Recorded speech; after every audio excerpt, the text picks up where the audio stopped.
Ladies and gentlemen, I am Paul, U.S. Army combat veteran. It is July 20th, 2022, and this is your daily Ukraine update, and we are going to be breaking down just what Russia is planning on doing with these annexed territories. It's pretty scary, so let's get into it. Okay, first off, in terms of updates to the overall map and situation, you can see, like we've talked about, Russia is going to be trying to advance both in two directions at Bakhmut, right? They are going to be moving in from the east, and we can see they've made some gains here outside this Podolsky town, and we can see, let's see if we can find it here. There we go. There's some of these advances. There's also rumors that they've actually seized the southern outskirts of the town right around here, which is, of course, dangerous for Bakhmut because the area here is, well, extremely short, just probably, I'd say maybe 5-6 kilometers from the southern outskirts of the city itself. Now, when we look to the south, as we've talked about, right, Russians can't advance too far towards Bakhmut because this unsupported prong it would create, an advance would create, can be attacked on both sides. They can be flanked and attacked from the front, right? You don't want to be surrounded on three sides if you can avoid it. So what they need to do is, of course, pass this natural obstacle in the form of the reservoir.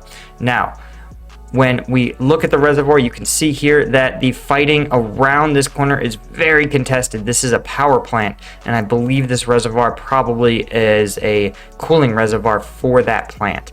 So Ukrainian forces are fighting tooth and nail to hold this territory, because if they can, Russia can't continue to advance on Bakhmut. So this is you can see the Russian forces are pushing in all directions here, trying their absolute best to create a pocket of encirclement on forces that are defending this reservoir, in the hopes that Ukrainian forces will be forced to withdraw back to Bakhmut, where the Russians will have a bigger, better territorial advantage.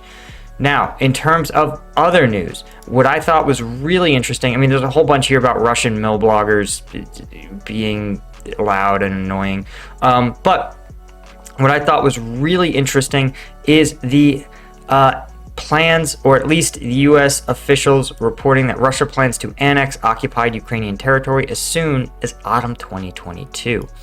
Now, this is, of course, U.S. officials, right? Their sources are not going to be disclosed. They're usually classified, but they were spot on about the invasion, even when Ukraine said that publicly that they weren't going to be invaded. So, well, I think we should probably believe this. This has also been fairly clear that this is not the first time Russia has attempted these sort of annexations of territory. And what this refers to, of course, it's talking about the not just seizing another country's territory, but actually making it your own, part of your own legal entity. Now, it depends, of course, on annexation. Can mean a lot of things. It could become an actual Russian state, but it could also become a sort of proxy territory. And this is sort of what they're talking about here. They say that Kremlin has installed, of course, proxy officials, so they've created their own government separate from the Ukraine government in these regions. Of course, the officials are going to be pro-Russian. They've forced the use of the ruble and abandoned Ukrainian sovereign currency, right?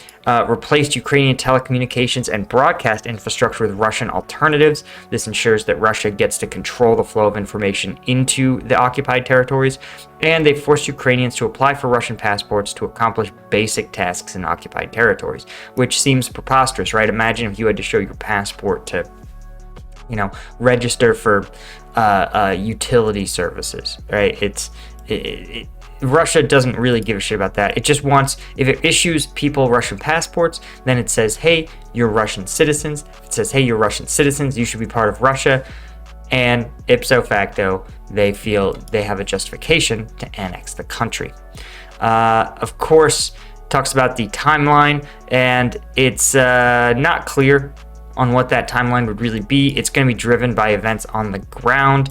As I've discussed, I think it seems pretty clear they want to complete the capture of Donetsk Oblast before declaring a victory. And I actually think they're going to capture the remainder of Donetsk Oblast, and then that's going to be their trigger to say, hey, we've won, we've saved face. This was actually our objective all along, surprise.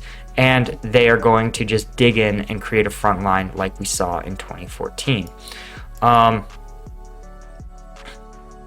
It says that actually Russia has a September 11th voting day in local and gubernatorial elections across the country, and they might want to get their annexation aligned with that. Russia and the Soviet Union before them has a real obsession with dates and anniversaries and trying to get things in line for those dates and anniversaries. But reality always gets a vote in war, and I think even the Kremlin's going to have to open themselves up to that reality. There's almost no way this is going to be resolved by September.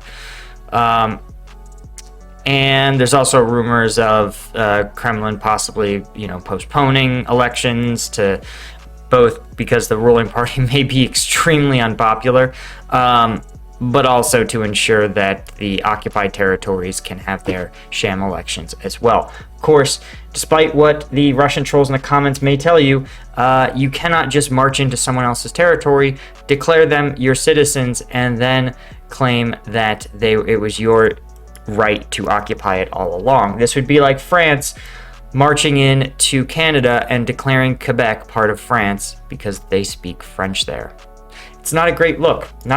Anyway, guys, thanks so much for joining me on this update. And you may see the screen change a little bit. My updates are going to be, I'm going to be on the road, so you'll see them in whatever hotel room has the best Wi-Fi connection. Anyway, if you want to see some breakdowns of videos that are too spicy, too edgy, and too probably violent for YouTube, you want to check out the Patreon.